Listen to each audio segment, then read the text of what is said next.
Kineka, c'est un studio de création au départ qui a été fondé en 2002, qui a grandi et mûri et qui est devenu une agence de communication en 2006 avec une clientèle à vocation plutôt industrielle. On était avant sur Mélan et on est venu sur Grenoble et on a recréé, on va dire, une ambiance qui représente à la fois le style de l'agence mais aussi le style de l'équipe. Donc une ambiance à la fois design et à la fois un peu ethnique. On a eu l'occasion, l'opportunité de trouver une belle grande girafe qui est une pièce unique qui arrive d'Inde, qui est devenue un peu notre emblème, notre mascotte et qu'on utilise, on s'amuse un petit peu avec, que ce soit pour le carton d'invitation ou alors en signature d'email, etc.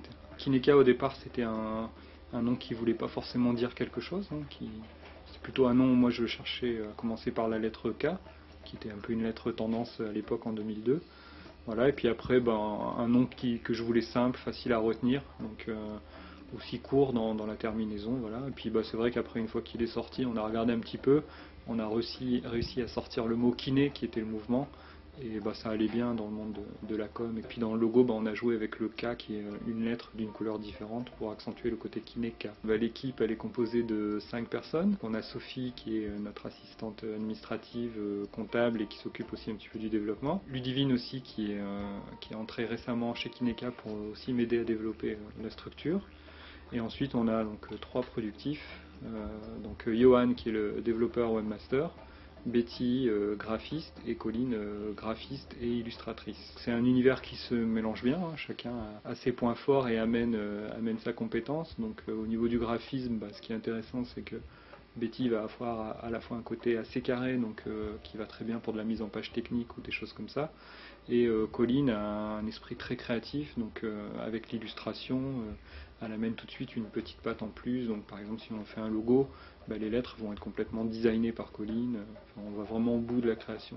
Ça nous permet d'aller plus vite quand on fait des maquettes, ça nous permet de faire du storyboard, c'est vraiment une valeur ajoutée. Betty a une formation de montage, donc elle est capable de faire aussi de l'After Effects, comme elle est capable de faire de la brochure. Donc c'est un peu tout ce mélange, tout ce melting pot qui fait que Kineka arrive à se démarquer. Et puis utiliser cet espace volontairement sur les murs, on les a laissés en blanc pour pouvoir faire un peu de promotion d'artistes, donc jouer le côté partenariat.